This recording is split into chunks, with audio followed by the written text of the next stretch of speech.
Nah, ini sebenarnya kita bantu deh apa anak-anak saham ini kayaknya pada hilang arah, Bro. Kita kasih chart BRI deh, Bro.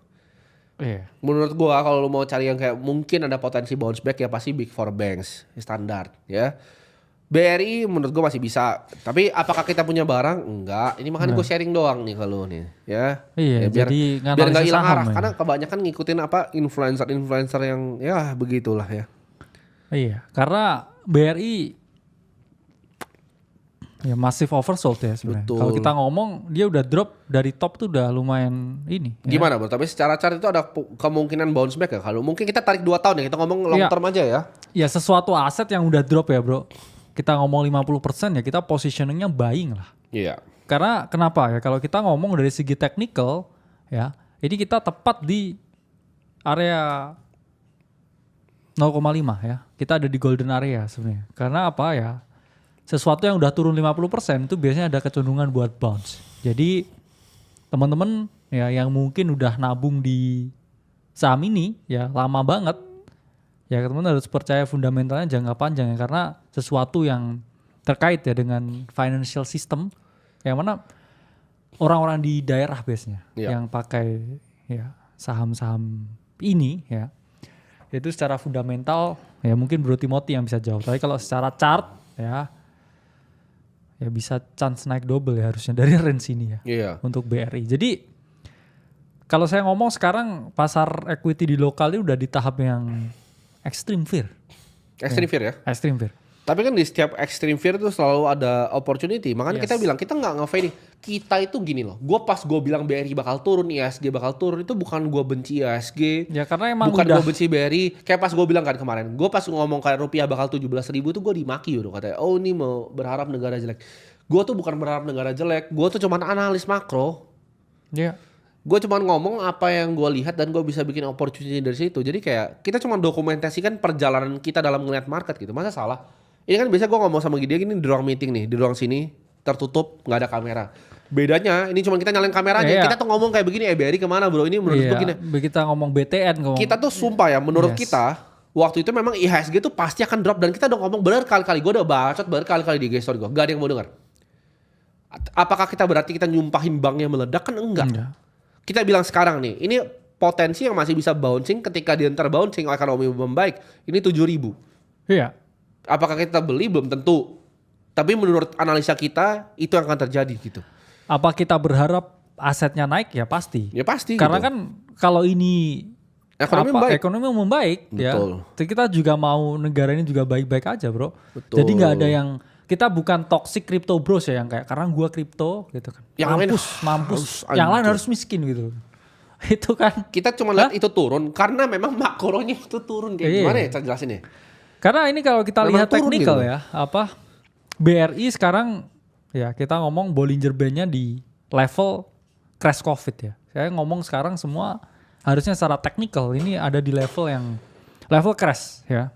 Dan ya holding on ya, semua aja yang punya saham ini ya harapannya naik ya supaya keadaan ekonomi membaik. Jadi nanti kalau kita call ya semua bottomnya saham di margin call ya mungkin harus dipertanyakan bro influencer sahamnya. Iya. Karena banyak yang spread fear ya. Mendekati bottom. Iya gini loh. Di saat udah bottom. Jangan ngelawan tren menurut gua sih ya. Ini dari analisa balik lagi ini objektif ya. Gua analisa pasar saham, analisa market tuh udah 10 tahun gitu. Gua bukan kayak influencer saham yang cuma pegang duit 20M ya kan terus disensor-sensor gitu. Itu pasti gak ada duitnya kalau sensor. Gua posting porto sih gak ada di sensor gitu. Kemarin gue beli BNB bro, gue beli BNB 4,9% dari portfolio sekitar 50M, cuman ke 57,5M itu nggak gue sensor, tidak ada yang sensor, semua terbuka ya kan. Itu pakai connect wallet lagi itu, ya connect ke wallet tempat belinya, itu kan tapi gue earn, itu bahkan nggak full loh, karena itu gue earn, masih gue earn lagi.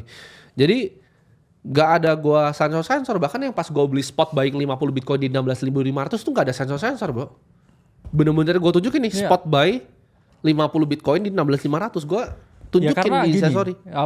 Ini ada yang bilang juga awas ngomongin saham dikira pom-pom saham. Sebenarnya apa sih definisi pom-pom itu? Iya. Kalau kita melakukan sesuatu dan kita mendokumentasikan apa yang kita lakukan, ya terserah audiensnya mau seperti apa kan. Betul. Sebenarnya. Sama seperti yang kita kasih informasi di dalam juga. Ya, kita emang beneran nge-trade ya. Coba Misalkan tunjukin deh bro, itu kita- kan dokumentasi. iya, kita bahas ya ketika semua orang bearish ya kita Bitcoin kita juga call bottomnya ya. Di sini kelihatan ya. Bottomnya Bitcoin masih di 79 ya. Kita call buat long ya. Ketika semua orang waktu itu udah pointingnya udah ke 50.000 ya waktu itu. Ya. Tapi kan ini kan semua cuma analisa objektif gitu loh. Ini sesuatu yang kita pakai sendiri. Nah bedanya kita apa sama market commentary yang lain? Contohnya kalau lu nonton kayak di, gue gak usah sebut merek lah ya, lu nonton yang kayak di TV itu lu buka tentang market bla bla bla beli beli beli. Oh saham BRI begini, oh iya sih begini, oh begini. Itu cuman para ya, itu cuman orang anchor TV yang digaji 35 sampai 50 juta. That's it. Mereka tuh ditulis skripnya, ada produsernya, lu ngomong apa di sini. Oh iya. Ya contohnya Cuman kayak badut gitu. Bedanya kita tuh kita praktisi yang benar-benar ngelempar uang kita di yang kita omongin mulutnya. Jadi ini adalah diskusi. Karena kalian banyak bingung kan. Kenapa kita ngomong tuh sangat teknikal gitu. Cara kita ngomong bahasanya tuh tidak disederhanakan. Karena ini adalah bahasa yang emang gue pakai sama dia sehari-hari. Ini sebelum kita nyalain kamera ini pembahasan sama yang kita lakukan di ruang meeting sebelah. iya.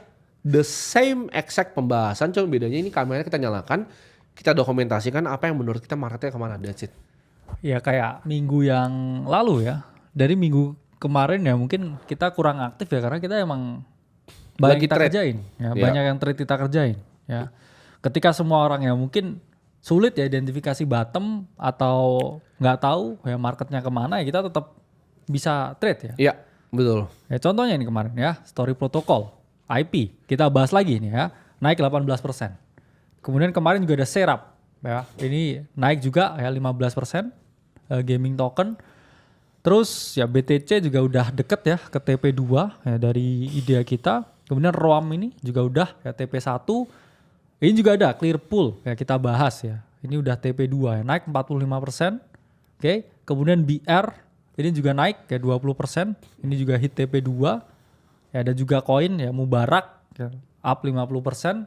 Ya jelas semuanya nggak bisa kita bahas selalu di luar ya. Karena kita ya Kan selalu timely. kasihnya. Itu ada entry-nya, Ada take entry-nya, profit, ada ada exit-nya. SL-nya. Ya bahkan ketika semua minus ya dan plum ya. Ini aset yang kita bahas naiknya udah multi bagger. Karena ini Binance juga invest ke plum ya. Kita cover risetnya di 6 Februari dan dia breakout ya, naik 140%.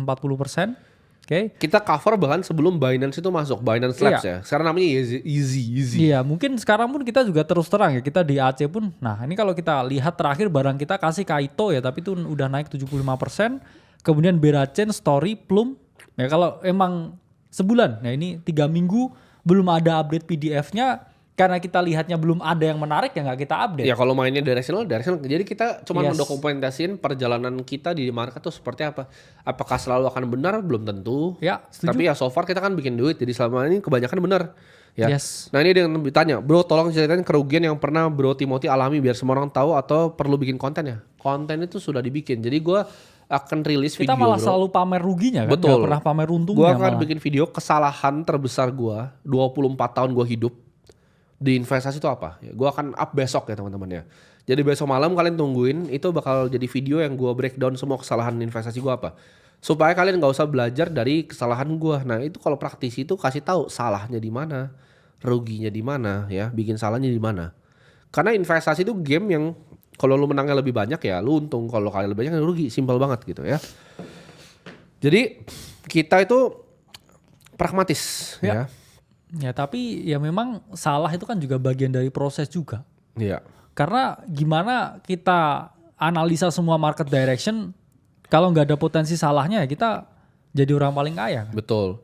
Nah ini ada tanya, Bang boleh jelasin maksudnya saham Konglo punya spread kecil itu apa? Bukan spread, float ya. Artinya apa? Yang kenapa yang diuntungkan mereka? Jadi jawabannya gini, misalnya gue punya saham ya. Saham namanya saham tikernya TIMI ya. Saham TIMI ini misalnya kita IPO di 1 triliun. Gue bisa banget bikin kayak begitu. Gue tinggal masukin aset 500M ya kan. Terus gue bikin IPO saham di 1 triliun, gue backdoor listing. 990M itu gue pegang sendiri ya. Jadi gue ngomongnya gue keluarin 800M, 190 itu dipegang sama bro kakak, nyokap gue, adik gue, cici gue. Tapi basically yang lu bisa beli itu cuman 10M kecil ini. Ketika lu belinya penuh 10M, ini sahamnya akan naik. Karena yang beredar di marketnya kecil sekali, tipis barangnya, disebutnya barangnya tipis. Ini apakah gue bisa naikin ke 10 triliun? Gue bisa bro. Saham market cap 1 triliun dengan float yang gue atur tadi cuma 10M. Gue naikin ke 10 triliun itu gampang sekali. Tapi apakah duitnya ada real 10 triliun? Jawabannya tidak. Nah pertanyaan kalian gimana caranya para konglomerat itu menduitkan sahamnya? Ya kan pertanyaan gitu. Kalau semuanya dia yang pegang, dia masa cuma dump ke 1%, gimana caranya bikin duitnya?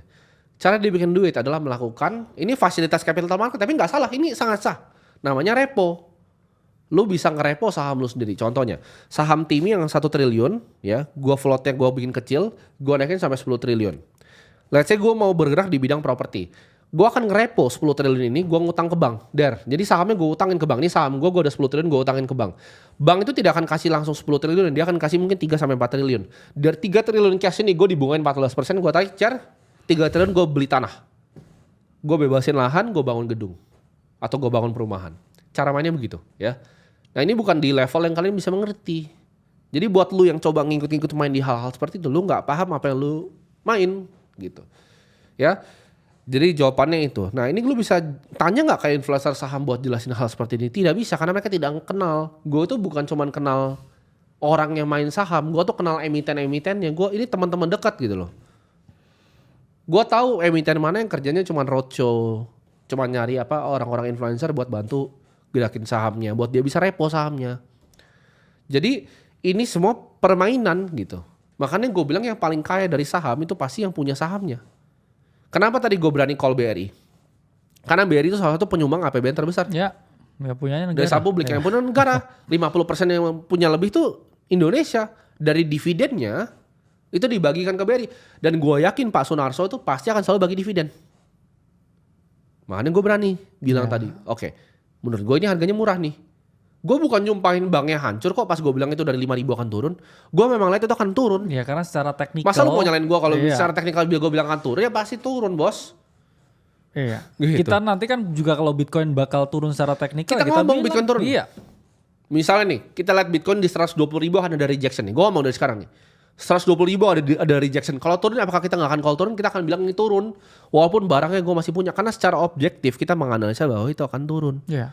Jadi jangan bilang kayak oh ini mereka ada taktik untuk bikin mereka jadi kaya. Enggak anjing. Gue udah kaya, gue orang kaya. Iya. Gue gak butuh lu, gue gak butuh duit lu. Iya ngapain maksudnya? Gue gak butuh lu nonton di sini anjing. Iya aneh juga ya maksudnya. Iya. Miris ya. Karena kalau kita lihat ya BRI ya mungkin dari level di awal 2024 ya. Itu kan memang dia bener-bener di top of the wedge ya. Monthly chart di Bollinger Band-nya. Plus juga stokastiknya juga ada bearish divergence nih di sini ya.